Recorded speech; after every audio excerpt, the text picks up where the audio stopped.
फिरौन ने बनी इज़राइल को गुलाम बना रखा था। हर रोज उन्हें मिस्र के शहरों में मजदूरी और सख्त काम करवाया जाता। उन पर जुल्म की इंतहा थी। माँ अपने बच्चों को छुपाए रखती और बुजुर्ग अल्लाह से मदद की दुआ करते रहते। हर तरफ नाइंसाफी और गम का माहौल था।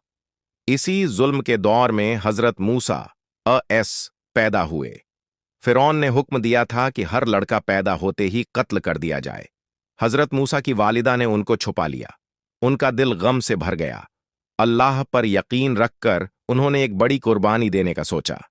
अल्लाह का हुक्म आया कि मूसा ऐस को एक टोकरी में डालकर दरिया में छोड़ दिया जाए। मां ने आंसुओं के साथ उनको टोकरी में रखा और दरिया में छोड़ दिया। टोकरी पानी में तैरती हुई फिरौन के महल के करीब जा पहुंची। फिरौन की बीवी आसिया ने जब टोकरी देखी तो उसमें एक प्यारा सा बच्चा था। उसका दिल पिघल गया। फिरौन ने मना किया, लेकिन आसिया ने कहा, "ये मेरी आंखों की ठंडक है, इसे हम बेटा बना लेते हैं।" हजरत मूसा को महल में पाला गया। हजरत मूसा जवान हुए। अल्लाह ने उन्हें पैगंबरी अता की। एक रोज उन पर वही नाजिल हुई और अल्लाह का पैगाम आया, "जा फिरौन के पास और उससे कह कि वो सिर्फ अल्लाह का बंदा है। उससे कहना कि अपने जुल्म से बाज आ जाए।" हजरत मूसा घबराए नहीं।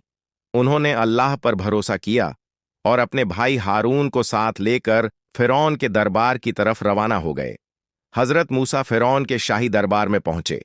उनका लहजा पुरसुकून था, मगर अल्फाज में ताकत थी। उन्होंने कहा, "मैं अल्लाह का पैगंबर हूं। सिर्फ एक अल्लाह को मानो जो सबका पैदा करने वाला है।" फिरौन हंस पड़ा।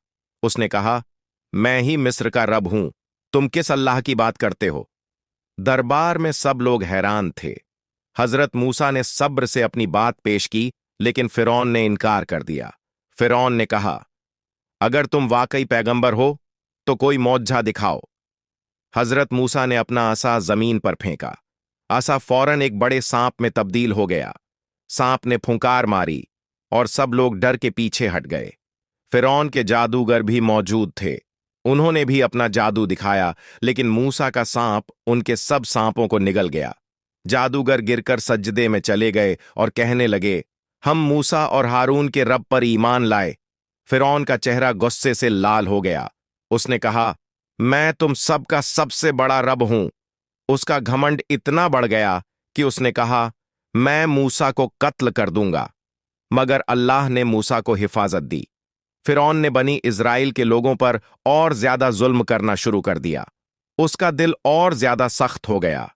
फिर एक दिन अल्लाह ने हजरत मूसा को हुक्म दिया, "रात के अंधेरे में अपनी कौम को लेकर निकल जाओ, मैं तुम्हें बचा लूंगा।"